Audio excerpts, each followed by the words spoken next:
On me demande régulièrement si, après 6 ans, il ne serait pas trop tard pour démarrer la pédagogie Montessori.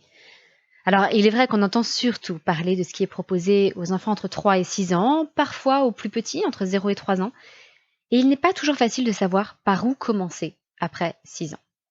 Certains parents sont un petit peu paniqués en se disant « Mince, est-ce que j'ai raté le coche? Est-ce que mon enfant pour toujours est privé des bienfaits de la pédagogie Montessori ?» Alors non, je vous rassure, évidemment qu'on peut démarrer après 6 ans, et même si c'était le cas, même si votre enfant n'a pas bénéficié de la pédagogie Montessori, rassurez-vous, il y a plein d'autres belles façons d'apprendre et on apprend tout au long de sa vie. Donc ne pensez jamais que l'éducation ou l'instruction de votre enfant est figée et finie. Même à l'âge adulte, on continue à apprendre et à progresser. Alors aujourd'hui, je ne parlerai pas de ce qui est proposé par Maria Montessori pour les adolescents. Ce sera l'occasion, le sujet d'un futur podcast. Je vais uniquement vous parler des 6-12 ans et de la transition que l'on peut mettre en place entre un système classique, par exemple l'école ou un mode d'instruction en famille classique, et des activités montessoriennes. C'est-à-dire, si vous voulez commencer la pédagogie Montessori avec un enfant entre 6 et 12 ans qui n'a jamais ou quasiment jamais pratiqué la pédagogie Montessori, par où commencer? Mais alors, juste avant de me lancer dans le vif du sujet, je voulais partager avec vous ce message qui a été laissé sur le podcast. Je n'ai pas de nom, mais la personne a écrit « Merci pour ce podcast si riche et inspirant. J'aime beaucoup vous écouter le soir quand j'ai un moment de calme ou dès que je peux. Je suis maman de 2 IEFeurs et asthmate. » Alors IEFeurs, ce sont des enfants qui sont instruits en famille, qui font l'école à la maison, pour ceux qui ne sont pas forcément familiers de ces abréviations. Et puis asthmate, évidemment, c'est assistante maternelle, donc quelqu'un qui garde des enfants chez elle. Bien, merci beaucoup pour ce message qui m'a beaucoup touchée. J'apprécie toujours de savoir que je peux vous accompagner dans votre vie quotidienne par la voix et que nous avons ce contact, et peut-être que ça rend certaines de vos activités un peu répétitives ou désagréables un poil plus agréables, tout en vous permettant d'apprendre de nouvelles choses sur la pédagogie Montessori, sur la parentalité et tous les sujets qu'on aborde dans ce podcast. Donc merci beaucoup. Et si vous aussi vous voulez prendre quelques secondes pour laisser un message sur le podcast, le plus simple est de le faire sur Apple Podcast. C'est l'une des seules plateformes qui permet de laisser un commentaire et un avis. Voilà, donc je vous en serai évidemment très reconnaissante et peut-être que je vous mentionnerai dans le prochain podcast ou l'un des prochains podcasts. Mais revenons-en à nos enfants entre 6 et 12 ans. Alors par quoi commencer? Ça peut paraître contre-intuitif, mais plutôt que de démarrer par du français ou des maths, je recommande à toutes les familles, quel que soit l'âge des enfants, de commencer par de la vie pratique. La vie pratique, ce sont des activités de la vie quotidienne, en fait, que l'on va proposer à l'enfant hors contexte. C'est-à-dire que l'enfant va pouvoir s'entraîner sur un plateau d'activités en dehors du contexte dans lequel il ferait cela au quotidien. Par exemple, au quotidien, il va se verser de l'eau dans un verre. Eh bien, une activité Montessori va consister à verser de l'eau dans un verre sur un plateau, et l'enfant va se contenter de verser dans un verre et de recommencer autant de fois qu'il le souhaite. Alors pourquoi commencer par la vie pratique? Souvent on a l'impression que ce sont des activités de petits. Si je vous parle de transvaser d'un pichet dans un autre, bon, ok, à 3 ans, ok, à 4 ans, mais à 6, 7, 8 ans, vraiment, est-ce que c'est par là qu'il faut commencer? Alors laissez-moi vous expliquer pourquoi. En fait, toutes ces activités ont plusieurs objectifs. L'objectif le plus évident, dans se verser un verre d'eau, c'est de devenir capable de se verser un verre d'eau. Merci, c'était évident, ça valait le coup de faire un podcast, vous devez être heureux de m'écouter aujourd'hui. Bon, ça c'est l'objectif direct, mais il y a des objectifs indirects. Parmi ces objectifs indirects, pour cette activité précise, vous pouvez avoir renforcé les muscles de la main, renforcer le contrôle et la précision que l'enfant va avoir sur ses gestes. Ça, c'est un premier objectif indirect. Mais vous avez aussi d'autres objectifs indirects qui vont être communs à la plupart des activités Montessori et qui vont être de travailler les fonctions exécutives de l'enfant. Traditionnellement, dans la pédagogie Montessori, ça fait partie des objectifs indirects qui consistent à renforcer la concentration et l'attention de l'enfant. En fait, ce qu'il y a derrière, c'est que l'on renforce les compétences exécutives de l'enfant. Alors, de quoi s'agit-il? Les fonctions exécutives, ce sont en quelque sorte des compétences d'ordre supérieur dans le cerveau que le cerveau va utiliser pour tout. Parmi ces fonctions exécutives, vous avez la mémoire de travail. Et vous voyez bien que la mémoire de travail, elle s'utilise pour tout, pour des petites tâches du quotidien comme pour un travail scolaire. Vous avez aussi la capacité de planification. Pouvoir planifier son activité, commencer par quelque chose, poursuivre par autre chose et terminer par une dernière chose. Vous avez la flexibilité mentale.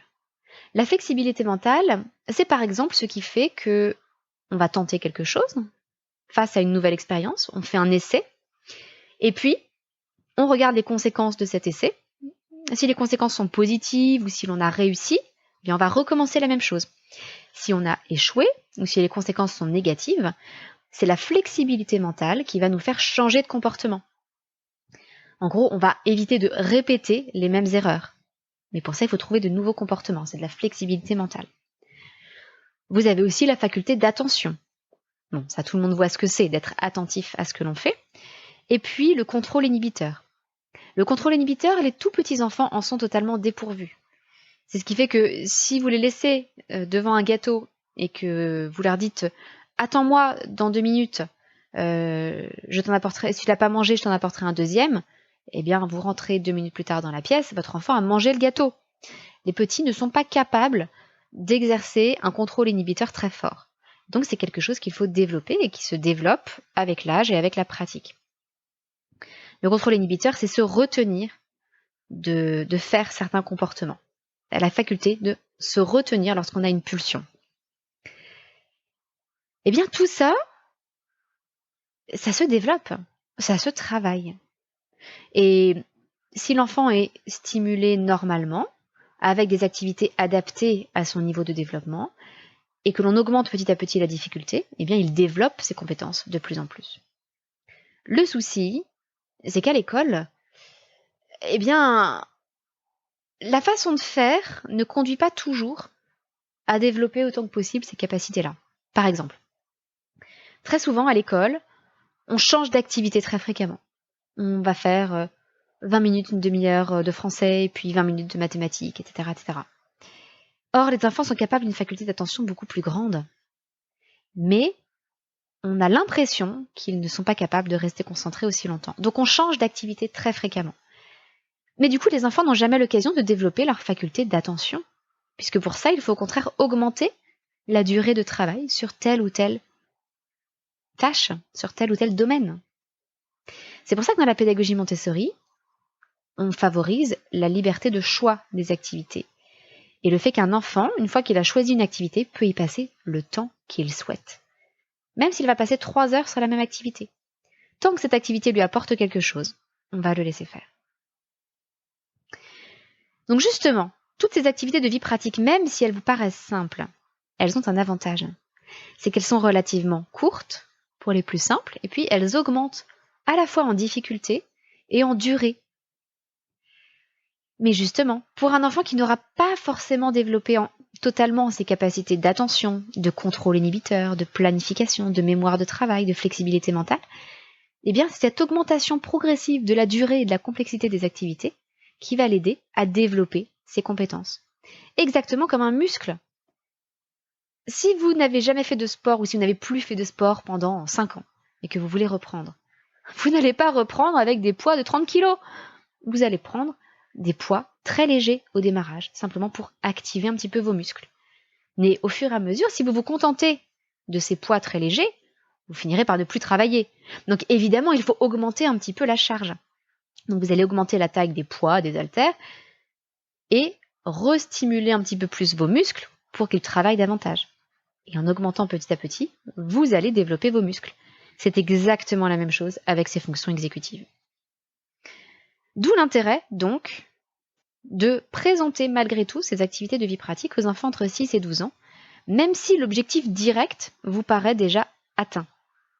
Par exemple, verser de l'eau. Oui, peut-être que votre enfant sait parfaitement se servir de l'eau dans un verre, qu'il n'a pas besoin de le travailler. Malgré tout, passer par là, ça peut être un préalable à des activités qui vont être plus longues. Alors évidemment, on avancera beaucoup plus vite avec des enfants entre 6 et 12 ans qu'avec des enfants de 3 ans. Un enfant de 3 ans va peut-être passer plusieurs semaines, plusieurs mois sur les versets. Un enfant de 6 ans va peut-être passer très vite cette étape-là et en arriver plus rapidement à des tâches plus complexes et plus stimulantes pour lui. Par exemple, laver du linge à la main, ou passer la tondeuse, ou laver une voiture. Tout ça, ce sont des activités complexes, physiquement exigeantes, donc adaptées au développement d'un enfant entre 6 et 12 ans. Malgré tout ça, n'oubliez pas qu'il n'est pas si facile que ça en a l'air de travailler des choses aussi simples que les versets. J'ai suivi un certain nombre de formations, j'en ai moi-même donné. Croyez-moi, les stagiaires en formation s'entraînent pendant longtemps pour peaufiner leurs gestes. C'est la même chose avec les grands enfants. Le tout n'est pas seulement de verser de l'eau dans un verre, c'est de verser de l'eau dans un verre sans en mettre une goutte à côté, avec un petit filet d'eau qui fait un petit bruit, en y allant doucement, en contrôlant ses gestes. Eh bien, essayez vous-même chez vous, vous allez voir que ça n'est pas si évident que ça en fait. Et que oui, on a de quoi s'y entraîner pendant 30 ou 45 minutes. Ça va développer les facultés d'attention de l'enfant. Donc vous voyez comment ces activités qui paraissent simples, déjà ne le sont pas si simples, parce qu'on va demander une certaine précision dans le geste. On va proposer au grand enfant d'essayer d'atteindre un geste très précis, très maîtrisé. Là où on sera beaucoup plus coulant, j'ai envie de dire, avec un enfant de 3 ou 4 ans. Ça va également donc travailler, comme je vous le disais, les fonctions exécutives. Et puis, malgré tout, ça va développer l'indépendance de l'enfant au quotidien, ce qui est quand même l'objectif direct de ces activités. Donc pour des choses aussi évidentes que se verser de l'eau, ce ne sera pas forcément indispensable. Ça n'est pas pour cet objectif-là que l'on va proposer le verser de l'eau. Mais je suis sûre qu'il y a des activités de vie pratique que vos grands-enfants ne connaissent pas encore, ne savent pas faire dans la vie de tous les jours. Pour certains, ça peut être cirer des chaussures. Peu de gens cirent encore leurs chaussures aujourd'hui, pourtant c'est la meilleure façon de prendre soin de chaussures en cuir. Et on oublie un petit peu, dans notre société du jetable, comment prendre soin des objets qui nous entourent. Ça peut être de polir l'argenterie, ou des cuivres, si vous en avez. Ça peut être de laver le linge à la main, parce qu'il y a des vêtements qu'il vaut mieux laver à la main, comme un bon pull en laine par exemple.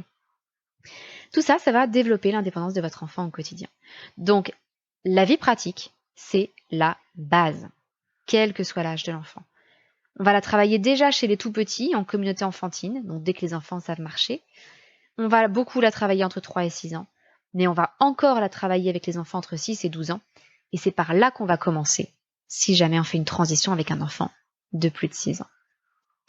Ça, c'était le premier point, toujours commencer par de la vie pratique. Deuxième point, repérer où en est l'enfant dans ses apprentissages.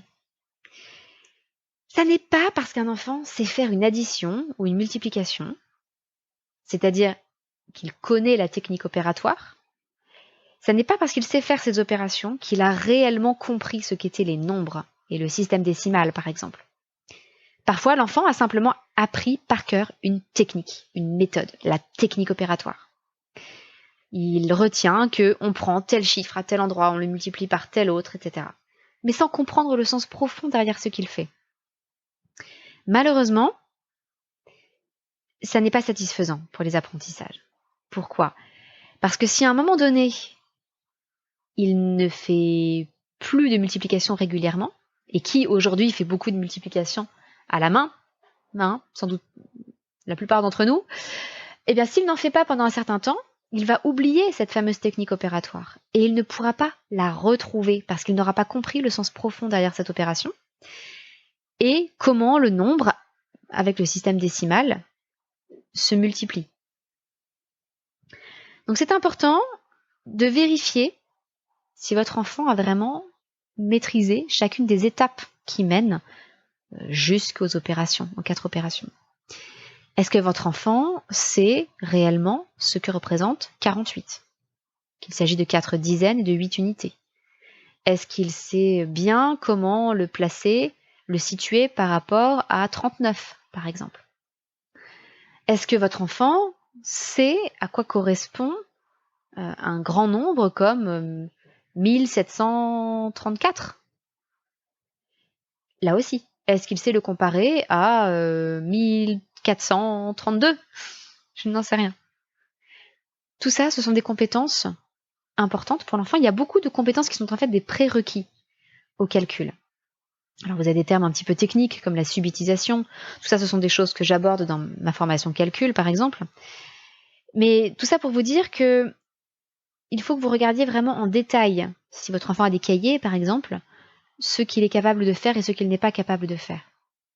Et c'est là où je m'insurge beaucoup contre les notes qu'on donne aux enfants et le fait que à 10, on a la moyenne. Ok. Donc, mettons on donne de moins en moins de notes, je dirais, en école primaire, mais mettons qu'on donne des notes, et on se dit, à 10, on a la moyenne, on passe dans la classe supérieure. Seulement un 10 en maths, qu'est-ce que ça veut dire? Un 10 en maths, ça veut dire qu'il y a la moitié des choses qui ne sont pas sues, pas comprises, ou pas retenues. La moitié des choses. Ça veut dire qu'il y a des compétences entières qui ne sont pas maîtrisées. Qu'est-ce qui se passe si on continue? Bien, l'année d'après, on construit sur ces compétences qui ne sont pas acquises, qui sont fragiles, que l'enfant ne maîtrise pas en réalité. Donc tout ce qu'on construit s'effondre un petit peu plus tard. Et ça, j'en ai connu des enfants qui s'en sortaient pas trop mal au collège, qui avaient des 12, des 14 en maths. Mais mine de rien, 12 en maths, en fait, c'est pas terrible. Alors je dis surtout pas ça pour dévaloriser les enfants qui ont 12 en maths. Je dis simplement ça pour que vous preniez conscience que 12 en maths, mais en fait, ça veut dire que 2 compétences sur 5, statistiquement, ne sont pas maîtrisées. C'est un vrai problème. Parce qu'un 12 en quatrième, c'est un 8 en seconde. On ne peut pas construire sur du sable. Donc le tout n'est pas d'avoir la moyenne. Le tout est de poser des bases solides. Et une fois que ces bases sont posées, oui, il peut toujours y avoir des erreurs d'étourderie, on n'aura jamais 20 en maths, etc. Ok, on peut avoir 20 en maths. Mais on peut ne pas avoir 20 en maths et malgré tout maîtriser la plupart des compétences et des connaissances. En revanche, avoir 10 ou 12 en maths, c'est malheureusement inquiétant pour l'avenir. Et encore une fois, je ne dis pas ça pour vous faire paniquer ou culpabiliser les élèves, mais c'est plutôt pour réveiller un petit peu les consciences. Un 12 en maths, ça n'est pas la même chose qu'un 12 en français. Parce qu'en français, rien n'est jamais parfait. On peut toujours écrire mieux, améliorer son style, raconter des choses plus intéressantes. On peut toujours faire mieux.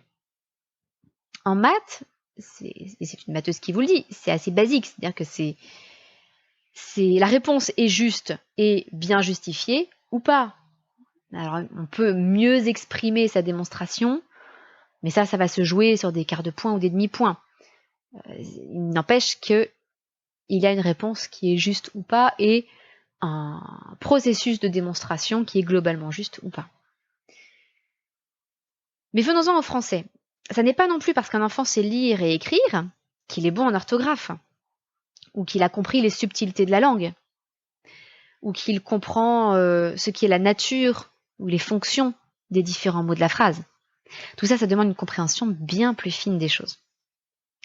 Donc c'est pour ça qu'il va falloir faire très attention et bien analyser ce que fait votre enfant. Donc les cahiers s'il est à l'école, s'il avait peut-être un cours par correspondance en IEF avant, regarder les exercices qu'il a pu faire, pour essayer de bien comprendre là où il en est, quelles compétences sont acquises, quelles compétences ne le sont pas.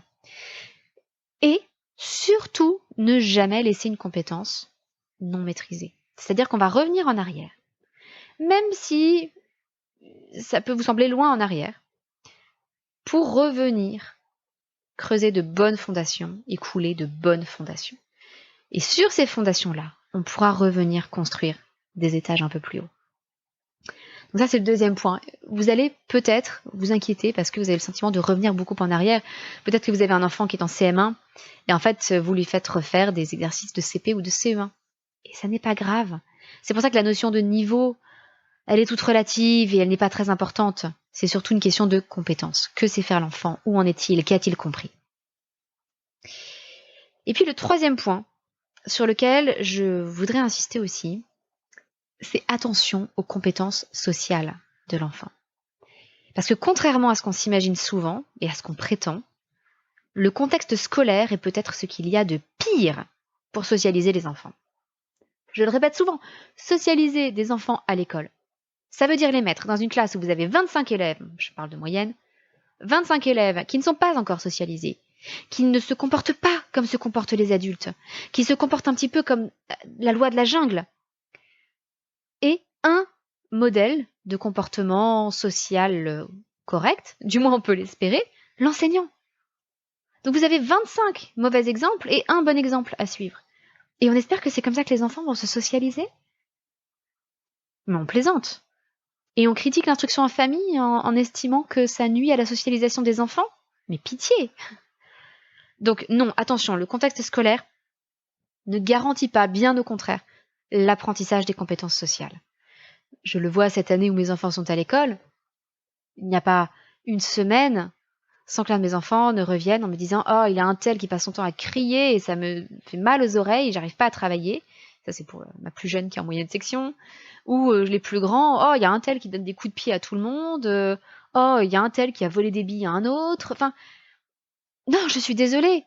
Ça n'est pas là que mes enfants apprennent à se socialiser. Ils apprennent à se socialiser dans notre famille, dans les enfants dans les familles et les adultes qu'ils rencontrent en dehors de l'école, là où il y a suffisamment d'adultes ou de grands qui sont déjà socialisés, qui peuvent leur servir d'exemple, et ils apprennent dans leur vie quotidienne. Mais ça n'est pas à l'école qu'ils apprennent la socialisation. Ça, c'est faux. Alors pourquoi est-ce que j'insiste là-dessus? C'est que normalement, la tranche d'âge des 6-12 ans est celle du travail à plusieurs. C'est une tranche d'âge où il y a une grande période sensible des compétences sociales. Les enfants ont envie de travailler à plusieurs à ce stade-là. Problème, c'est que si les enfants n'ont pas acquis certaines compétences sociales avant, c'est voué à l'échec. Donc il faut parfois reprendre un petit peu les choses de zéro et aider l'enfant à apprendre à travailler seul, déjà, pour ensuite lui proposer du travail en groupe dans de bonnes conditions. Parce que le travail en groupe, si chacun ne sait pas déjà travailler en autonomie et seul, c'est voué à l'échec. C'est pour ça que dans la pédagogie Montessori, entre 3 et 6 ans, on propose essentiellement du travail individuel. Bien entendu, tout cela est poreux et plus l'enfant va grandir, plus on va lui proposer du travail en groupe jusqu'à arriver à cette transition des 6 ans où on va essentiellement proposer du travail en groupe à l'enfant. Mais donc si vous démarrez la pédagogie Montessori après 6 ans, il va peut-être falloir reprendre à zéro au niveau des compétences sociales, commencer par développer l'autonomie, l'indépendance, la capacité de travail, de concentration, d'attention en travail individuel auprès de l'enfant, avant de pouvoir lui proposer le fameux travail en groupe, les exposés, les recherches, les grands travaux que les enfants aiment entreprendre à plusieurs entre 6 et 12 ans. Donc voilà mes 3 recommandations pour démarrer la pédagogie Montessori après 6 ans et avant 12 ans. Premièrement, commencez par de la vie pratique. Vie pratique, vie pratique, vie pratique. Ça développera les fonctions exécutives de l'enfant. Deuxièmement, bien repérer où il en est dans ses apprentissages et dans ses compétences. Il va peut-être falloir revenir pas mal en arrière pour poser de bonnes fondations. Et troisièmement, où en est-il au niveau de ses compétences sociales? Est-ce le moment de proposer du travail de groupe ou est-ce que, au contraire, il faut revenir un petit peu en arrière et travailler le travail individuel avant tout, avant de pouvoir reproposer des travaux en groupe et des grandes tâches à plusieurs. J'espère que ça vous aura donné quelques éclairages sur le démarrage de la pédagogie Montessori pour des enfants entre 6 et 12 ans, qui n'ont peu ou pas connu cette pédagogie auparavant. Que ça vous donnera un petit peu d'espoir, peut-être l'envie de démarrer avec vos enfants un peu plus grands. Et surtout, voilà, je voudrais vous laisser avec cette idée qu'il n'est jamais, jamais, jamais trop tard. J'ai vu tellement d'adultes en formation Montessori se réconcilier avec les mathématiques, par exemple. En ce qui me concerne, je me suis réconciliée avec les sciences naturelles. J'ai appris à aimer la botanique, alors que ça m'était totalement indifférent auparavant. Donc vous voyez, il n'est jamais, jamais trop tard. Et on voit aujourd'hui des personnes âgées dans les maisons de retraite découvrir la pédagogie Montessori, et ils en tirent de nombreux bénéfices. Donc, il n'est pas trop tard. Et pour votre enfant entre 6 et 12 ans, il n'est certainement pas trop tard. Voilà pour aujourd'hui. Je vous souhaite une excellente semaine et je vous donne rendez-vous mardi prochain pour le prochain épisode de ce podcast. À très bientôt, votre petite sourisette, Anne-Laure.